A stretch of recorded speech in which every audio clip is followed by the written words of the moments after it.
Hello बच्चों, मैं Kripashankar NMMS मंथन में आप सभी लोगों का हार्दिक स्वागत करता हूं। प्यारे बच्चों, आज की हमारी जो क्लास है वो रीजनिंग सेक्शन पर आधारित बहुत ही इंपॉर्टेंट क्लास है। आज हम लोग सीखेंगे कि मिसिंग नंबर को कैसे फाइंड आउट किया जाए, यानी कि लुप्त संख्या को कैसे ज्ञात किया जाए। यह इतना इंपॉर्टेंट चैप्टर है कि NMMS एग्ज़ाम में हर साल इससे कम से कम 10 प्रश्न पूछे जा रहे हैं, इसलिए इसकी प्रैक्टिस बहुत ही बेहतर तरीके से आपको करने की ज़रूरत है ताकि एग्ज़ाम हॉल में आप इससे संबंधित सारे प्रश्न आप बना पाएँ। चलिए शुरू करते हैं आज की क्लास। ध्यान दें, इसमें जो पहला क्वेश्चन है वो ये है 2, 3, 2, 6, 168। तो आप एक चीज़ ध्यान दें, जैसे यहाँ पे लिखा है 168, तो क्या 168 के अगल बगल कोई वर्ग संख्या है कि नहीं? तो 168 के बगल में कौन सी वर्ग संख्या है? 169। ये किसका वर्ग है? ये जो है ये 13 का वर्ग है। ठीक है, अब यहाँ पे दो चीज़ें, यह 169 के काफ़ी करीब है, यहाँ देखिए 120 है, यह 121 के काफ़ी करीब है। 1 2 1 121, 11 का वर्ग 121 होता है। यहाँ क्वेश्चन मार्क है, यहाँ भी लगभग ये भी संख्या वर्ग के ही करीब आएगी। इसका मतलब अब ये वर्ग कैसे आ रहा है? ये 13 का वर्ग है। आप ध्यान दें, 2 3 2 5, 5 2 7 और 7 और 6 13, 7 6 13, यानी इन सब नंबर्स को जब हम जोड़ रहे हैं तो ये 13 आ रहा है। तो 13 का वर्ग कर दीजिए तो 169 आ जाएगा, और यह 169 के काफ़ी करीब है 168, तो इसमें से आप एक कम कर दीजिए तो आ गया 168। यहाँ पे आप आइए, ये 2 1 3 5 3 8 9 10 11, जब हम इसके कॉर्नर के डिजिट को जोड़े हैं, कॉर्नर के अंकों को जोड़े हैं तो आ गया 11। अब 11 का वर्ग कर दीजिए, तो 11 का जब आप वर्ग करेंगे तो आ जाएगा 121। अब एक कम कर दीजिए, इसमें से -1 कर दीजिए तो कितना आ जाएगा? 120। इसका मतलब ये जो साइड के अंक हैं इनको जोड़ने के बाद इसका वर्ग कर दीजिए और उसमें से एक घटा दीजिए। यही आपको काम करना है। यहाँ भी वही काम कर दिया जाए, जैसे 4 और 5 9 10 11 12 13 14। यहाँ पे क्या हो गया? जब हम कॉर्नर के साइड के अंकों को जोड़ें तो आ गया 14। अब 14 का वर्ग कर दीजिए, उसमें से एक कम कर दीजिएगा। अब 14 का वर्ग कितना होता है? 196 - 1, तो आंसर कितना आ जाएगा? 195। तो क्वेश्चन मार्क की जगह पर क्या हो जाएगा? 195। देखिए कितना आसान है ये। तो आप पहले 1 से लेकर 30 तक की संख्याओं का वर्ग जबान पे याद रखिएगा, तभी इस तरह के प्रॉब्लम को आप जज कर पाएंगे, जान पाएंगे कि ये क्या है। नहीं तो अगर आपको वर्ग संख्या ही ना पता रहे तो कैसे आप इस क्वेश्चन को लगा पाएंगे? आप गेस ही नहीं कर पाएंगे कि इसमें क्या हो रहा है। ठीक है, अब दूसरे क्वेश्चन की अगर हम बात करें तो दूसरा क्वेश्चन कह रहा है 4 5 7 और यहाँ 4 आ गया है। तुरंत आप जो शीर्ष पर जो डिजिट हैं, जो शीर्ष पे अंक लिखे हैं 4 5 7, इसको पहले आप जोड़ लीजिए। 4 5 9 9 7 16, यानी सबको जब हम जोड़ें तो कितना आ गया है? 16 आ गया। अब 16 से क्या 4 आ सकता है? अब दो तरीके से 4 आ सकता है, या तो 16 का वर्गमूल ले लेंगे तो 4 आ जाएगा, दूसरा तरीका 4 से भाग देने पे आ जाएगा। तो हमारे पास दो सिचुएशन हैं, या तो वर्गमूल लेने पे आ रहा है, 16 का वर्गमूल ले रहे हैं तो 4 आ रहा है, या 16 में 4 से भाग दे रहे हैं तो भी 4 आ रहा है। अब ये डिपेंड करेगा कि कैसे आ रहा है। तो आप यहाँ 45 और 10 इसको आप जोड़ लीजिए, 45 और 10 55 हो जाएगा। 55 और 25 आप जोड़ लीजिए, तो 55 और 25 जोड़ेंगे तो 5 5 10 के 0, 5 2 7 और 1 8, 80 हो जाएगा। अब टोटल 80 हो गया। अब 80 से 20 कैसे आएगा? 4 से भाग दे दीजिए, 20 चौक 80, तो 4 से भाग 4 दूनी 8 20, यहाँ 20 आ गया। इसका मतलब यहाँ पे क्या किया जा रहा होगा? 4 से भाग दिया जा रहा होगा। यहाँ पे एक सिचुएशन और एराइज हुआ था वर्गमूल लेने का। अगर यहाँ पे वर्गमूल लेने से आया होता तो हम यहाँ भी वर्गमूल लेते हैं, लेकिन यहाँ पे क्या आ रहा है? यहाँ पे 4 से भाग देने पर ये बीच का अंक आ जा रहा है। तो यहाँ पे क्या करेंगे? हम इसको जोड़ लेंगे, 1 और 2 3, 3 और 1 4, 4 हो गया। इन सबको जोड़ लेंगे, 1 + 2 + 1 आ गया 4, 4 में 4 से डिवाइड कर देंगे तो कितना आंसर आ जाएगा? 1। तो यहाँ क्वेश्चन मार्क की जगह पर क्या आ जाएगा? 1 आ जाएगा। अब जिस ऑप्शन में 1 होगा उसी ऑप्शन को आपको टिक करना रहेगा। देखिए कितना इजी है, ये भी आसानी से आप इसे बना पा रहे हैं। अब इससे संबंधित जितने प्रश्न आएंगे तो आप बहुत ही इजी वे में लगा लेंगे। पहले आप शीर्षों पर जो अंक हैं उनको जोड़ लीजिए। ठीक है, जोड़ने के बाद आप गेस करिए कि कौन सा ऑपरेशन करने से ये जो बीच के नंबर्स हैं वो आ जा रहे हैं, यही आपको गेस करना है। गुणा करने पे आ जा रहा है कि जोड़ने के बाद किसी स्पेशल अंक से भाग देने पे आ रहा है। तो जिस भी तरीके से ये आ जाए वही तरीका हमें ढूंढना होता है। और एग्ज़ाम में आप तभी बेहतर कर पाएंगे जब आप इन सारे तरीकों को आप इम्प्लाई कर पाएंगे उसमें। अगर आप इन सारे तरीकों को आप अप्लाई नहीं कर पाएंगे तो फिर फंस जाएगा मैटर। चलिए तीसरे क्वेश्चन की अगर हम बात करें, 4, 11 और 49। अब देखिए 4, 11 और 49, फिर यहाँ पे क्या आ गया, 49 आ गया। ये क्या है, ये 7 का वर्ग है। अब ढूंढिए 7 कैसे आएगा। 7 आ जाए तो हम वर्ग कर देंगे, 49 आ जाएगा। 11 और 4 से ऐसा कुछ करने से 7 आ सकता है क्या? 11 में से 4 अगर घटा देते हैं तो क्या आ जाएगा, 11 माइनस 4 कर दें तो आ जाएगा 7, और जब 7 आ जाएगा तो उसका कर देंगे वर्ग, आ गया 49। एक तरीका ये हो गया। अब यही चीज़ हम यहाँ पे अप्लाई करें। 3 में से 2 को क्या कर दें, घटा दें। 3 में से 2 घटाएंगे तो आ जाएगा 1, और 1 का वर्ग करेंगे तो आ जाएगा 1। यानी कि ये चीज़ जो नियम यहाँ लागू हुआ है वही नियम यहाँ लागू हो गया है। इसका मतलब यही सेम नियम तीसरे पे भी अप्लाई होगा। अब यहाँ पे 20 में से 18 घटा दीजिए तो 20 माइनस 18 कितना आ जाएगा, 2, और इस संख्या का कर देंगे वर्ग, आ जाएगा 4। तो क्वेश्चन मार्क की जगह पर क्या हो जाएगा, 4 हो जाएगा। जिस ऑप्शन में 4 रहेगा उस ऑप्शन को आप टिक कर दीजिएगा। ठीक है, चौथे क्वेश्चन की अगर हम बात करते हैं, ध्यान से देखें, यहाँ पे लिखा है 18। अब ये 18 कैसे आया होगा, इसके लिए ध्यान से देखें। फिर वही चीज़, कॉर्नर पर जितने भी अंक हैं उनको जोड़ लीजिए, क्योंकि यहाँ जो 18 लिखा हुआ है बड़ी संख्या नहीं है। तो बड़ी संख्या जब होती है तो गुणा करके चेक करते हैं, लेकिन यहाँ पे बहुत बड़ी संख्या नहीं है। तो 21, 22, 23, 24, 24 और 7 31, 31 और 5 36 है। यानी सबको जब जोड़े हैं तो आ गया है 36। अब 36 से 18 कैसे आएगा, 2 से भाग देने पे आ जाएगा, तो आ जाएगा 18। इसका मतलब सभी डिजिट को जोड़ने के बाद 2 से भाग देने से ये संख्या प्राप्त हो जा रही है। तो यहाँ भी वही काम करना है। यहाँ भी 4 + 9 + 6 + 27 सबको जोड़ लीजिएगा। सबको जोड़ेंगे तो आ जाएगा 46। 46 में 2 से भाग दे देंगे तो आ जाएगा 23। तो यहाँ कौन सा अंक आ जाएगा, 23। ऐसे ही यहाँ पे काम आपको करना है। यहाँ पे देखिए लिखा है 27। इसका मतलब ये हुआ कि इसका दुगुना, इन सबको जोड़ने के बाद इसको हम x मान लेते हैं। x + 11 + 6 + 33, इन सबको जोड़ के 2 से भाग देने के बाद यहाँ 27 आना चाहिए, यही ना। अब 2 का इधर गुणा करेंगे, 27 दूनी 54 हो जाएगा।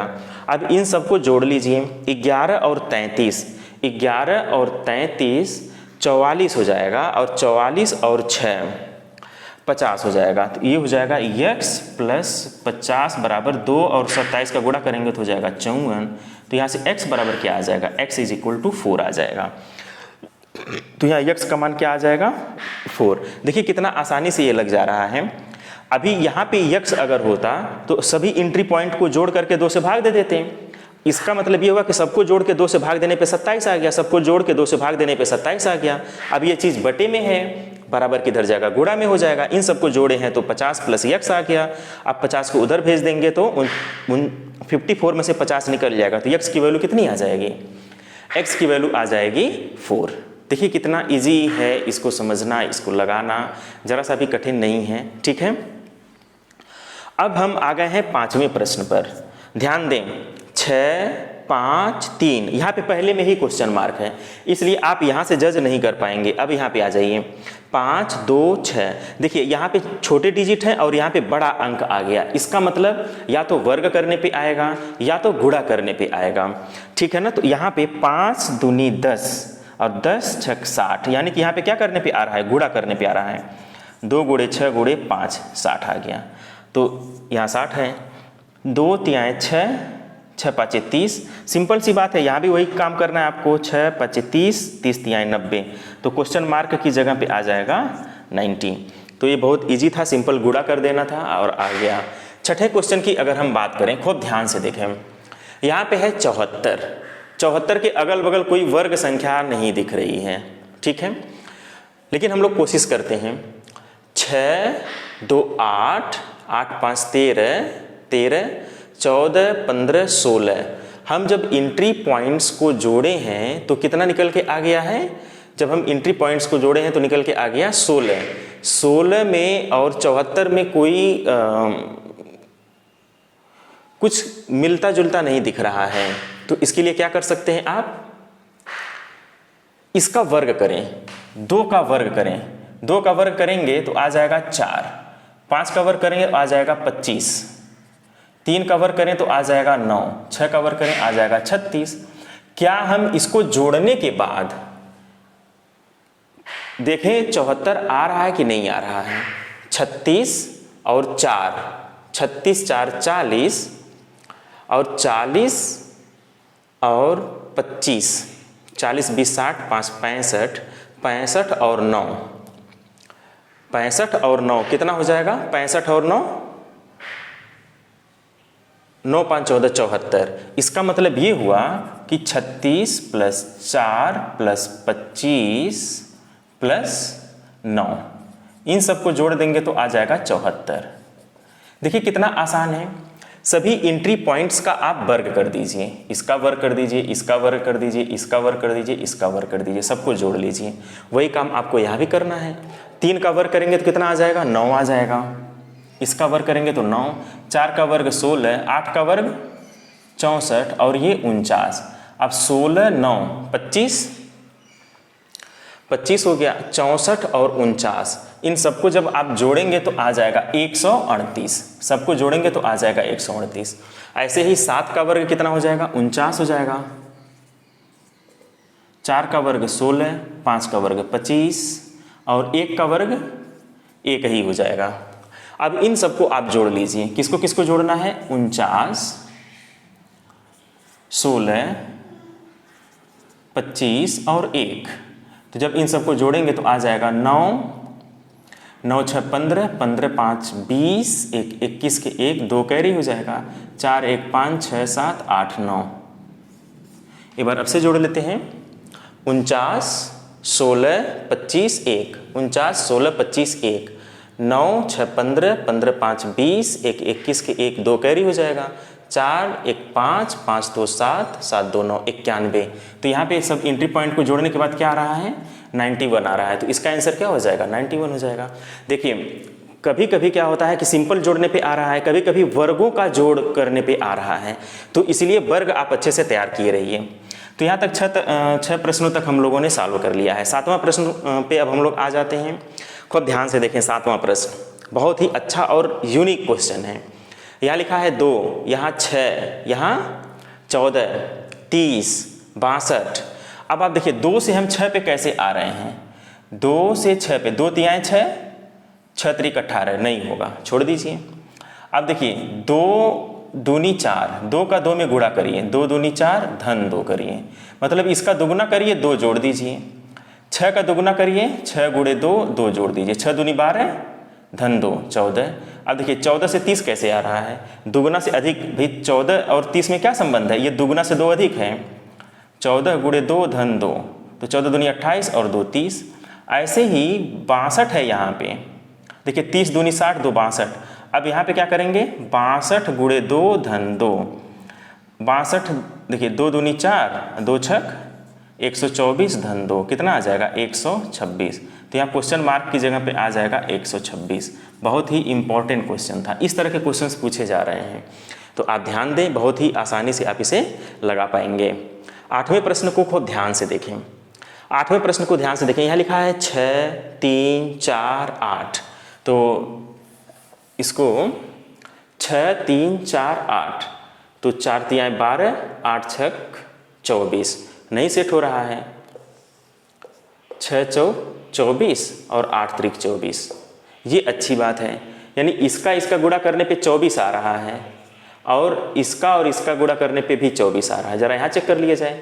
18 तिहाई 54 और 27 दूनी 54, यहाँ भी सही है। यहाँ देखिए इसका और इसका गुणा करने पे वही संख्या आएगी जो 4 का 12 में गुणा करने पे आएगा। तो 12 का 4 में गुणा करेंगे तो 12 चौक 48 आ जाएगा। 12 का अगर हम 4 में गुणा करेंगे तो आ जाएगा 48। ऐसे ही 8 का कितने में गुणा करेंगे कि आ जाएगा 48। तो यहाँ पे आ जाएगा क्वेश्चन मार्क की जगह पे 6, 8 छक 48। तो क्वेश्चन मार्क की जगह पे क्या आ जाएगा? 6 आ जाएगा। तो जिस ऑप्शन में 6 रहेगा उसी ऑप्शन को आपको टिक कर देना है। तो देखिए कितना आसान है। पहले आप क्वेश्चन को खूब ध्यान से समझिए और इसको देखिए, इसका गुणा करने पे वही संख्या आ रही है जो इसका गुणा करने पे आ रही है। तो यहाँ से हम मिसिंग नंबर बहुत ही आसानी से बता पाएंगे। 9वें प्रश्न की अगर हम बात करें, ध्यान दें, यहाँ पे लिखा है BJFEMI। अच्छा, यहाँ बी का सबका क्रमांक लिख लीजिए। जब आप क्रमांक लिखेंगे तब आपको चीज़ें समझ में आएंगी। बी का क्रमांक होता है 2, ई का क्रमांक होता है 5, आई का क्रमांक होता है 9। तो देखिए 2 में 3 जोड़ने पे 5 आ रहा है, 5 में 4 जोड़ने पे आ रहा है। अब यहाँ देखा जाए, जे का क्रमांक 10 होता है, यम का क्रमांक कितना होता है? 13 होता है, और क्यू का क्रमांक कितना होता है? 17 होता है। तो देखिए 10 3 13, 13 4 17, यानी कि यहाँ भी वो चीज़ें लागू हो रही हैं। अब एफ का क्रमांक 6 है, आई का 9 है, तो यहाँ भी 3 अधिक है +3 और यहाँ +4, तो 9 4 13, तो यहाँ आ जाएगा 13। और 13 किसका क्रम है? एम का है। तो यहाँ पे कौन सा अक्षर आ जाएगा क्वेश्चन मार्क की जगह पे? क्वेश्चन मार्क की जगह पर एम आ जाएगा। देखिए कितना आसान था ये भी क्वेश्चन, 9वां क्वेश्चन। अब हम बात करते हैं 10वें प्रश्न की। खूब ध्यान से देखें, यहाँ लिखा हुआ है 20 13 19, 1 22 2 23, ठीक है ना।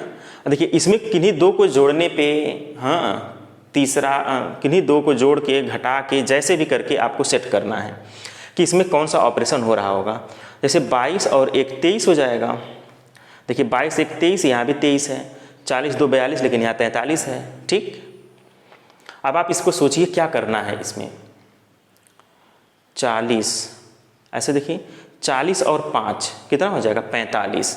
अगर हम इन दोनों को जोड़ दें, 40 और 5 45, 45 में से 2 घटा दें, 2 को कर दें माइनस, 45 में से 2 घटाएंगे तो 43 आ जाएगा। 22 और 2 24 में से 1 घटाएंगे तो 23 आ जाएगा। यानी कि काम बन चुका है, बिल्कुल सेट हो गया है। इन दोनों को हमें क्या करना होगा? इन दोनों को हमें जोड़ना होगा और इसको घटा देना होगा, तो आ जाएगा, ये एंट्री आ जाएगी, ठीक है ना। ऐसे ही इन दोनों को जोड़ लिया जाए तो 20 और 13 जोड़ेंगे तो कितना आ जाएगा? 33 हो जाएगा। अब 33 में से इसको घटा दें तो 19 आ जाएगा। तो 33 में से इसको हम यक्स मान लेते हैं, तो यक्स घटा दीजिए, 19 आना चाहिए। तो 33 माइनस 19 बराबर एक्स, यक्स को उधर लेते जाइए, प्लस यक्स हो जाएगा, 19 इधर आएगा -19। अब 33 में से 19 घटा दीजिए तो कितना हो जाएगा? 14। तो x की जगह पे क्या आ जाएगा? 14 आ जाएगा। तो इस तरह से 10 प्रश्न आपसे हमने शेयर किया और कोशिश मैंने किया कि आपको ये चीज़ें समझ में आए, पैटर्न समझ में आए कि क्या किस तरह के प्रश्न पूछे जा सकते हैं। अभी जो लेटेस्ट ट्रेंड है उसके हिसाब से हमने ये वीडियो बनाया है, और अगर आप इसको अच्छे से देख लेते हैं तो आपसे क्वेश्चन नहीं छूटेगा। हाँ, कभी कभी ऐसे क्वेश्चन पूछ देते हैं, आप ध्यान दें। जैसे यहाँ पे दे देगा त्रिभुज, ठीक है, और एलसीएम से संबंधित प्रश्न पूछ लेता है। जैसे मान लीजिए यहाँ दिखा 3 4 5, तो 3 4 5 यहाँ लिख दिया 60, ठीक है। यहाँ लिख दे 8 12 और 16, ठीक, 8 12 16, यहाँ लिख दे 48। ध्यान दें, लिखा है 3 4 5, तो यहाँ लिखा है 60, 8 12 16, तो यहाँ लिखा है 48। अब लिख दे 10 15 और 20। अब समस्या हो गई। अब यहाँ पे क्या आएगा? इस तरह के क्वेश्चंस जब पूछ लेते हैं तो बच्चे तुरंत कंफ्यूज हो जाएंगे और कोई भी ऑपरेशन आप करते रहिए, कभी आएगा ही नहीं। लेकिन यहाँ पे आपको एक चीज़ गेस करना है कि 3 4 5 का अगर हम गुणा करते हैं तो 60 आ जाएगा, लेकिन यहाँ गुणा करने पे 48 नहीं आ रहा है, ज़्यादा आएगा। तो यहाँ गुणा करने पे 60 आ रहा है और यहाँ गुणा करने पे नहीं आ रहा है, इसका मतलब क्या हो गया? इसका मतलब एलसीएम लिया गया होगा। श्योर है एलसीएम है। आप देखिए 3, 4, 5 का एलसीएम लेंगे तो 60 ही आएगा। 8, 12 और 16 का जब आप एलसीएम लेंगे तो 48 आ जाएगा। इसी तरह से 10, 15 और 60 का जब 10, 15 और 20 का एलसीएम लेंगे तो 20 तियाएं 60 और 15 चौका 60, 10 छक 60, यानी कि 60 इसका एलसीएम आ जाएगा। तो क्वेश्चन मार्क की जगह पे क्या आ जाएगा? 60 आ जाएगा। तो आपको एलसीएम भी पता होना चाहिए। अब क्या क्या चीज़ें पता होनी चाहिए? आपको सबसे पहले वर्ग अच्छे से तैयार रहना चाहिए। कभी कभी घन के भी प्रॉब्लम बन जाते हैं तो क्यूब से भी क्वेश्चन पूछ लेता है। जैसे जहाँ पे हमने वर्ग के प्रॉब्लम सेट किए हैं वहाँ पे घन के भी प्रॉब्लम को सेट कर सकता है। तो वर्ग अच्छे से तैयार रहे, घन तैयार रहे, एलसीएम आपको अच्छे से आना चाहिए, एचसीएफ आपको अच्छे से आना चाहिए, ठीक है ना। कहीं से भी क्वेश्चन बना सकता है, सम संख्या, विषम संख्या, अभाज्य संख्या, ये सारी इन्फॉर्मेशन आपको बहुत बेहतर तरीके से आनी चाहिए। तभी आप जा करके आप ये लुप्त संख्या को ज्ञात कर सकते हैं। फाइंडिंग मिसिंग नंबर आप तभी ज्ञात कर पाएंगे, अदरवाइज आपके लिए समस्या हो जाएगी। अगर आप इस वीडियो को अच्छे से 1 बार 2 बार ध्यान से देख लेंगे तो आप यकीन माने कि एग्ज़ाम हॉल में आप बहुत बेहतर करेंगे। अगर आपको हमारी वीडियो अच्छी लग रही हो तो आप हमारे चैनल को अवश्य सब्सक्राइब करिएगा, लाइक करिएगा तथा शेयर करना ना भूलिएगा। Okay, thank you.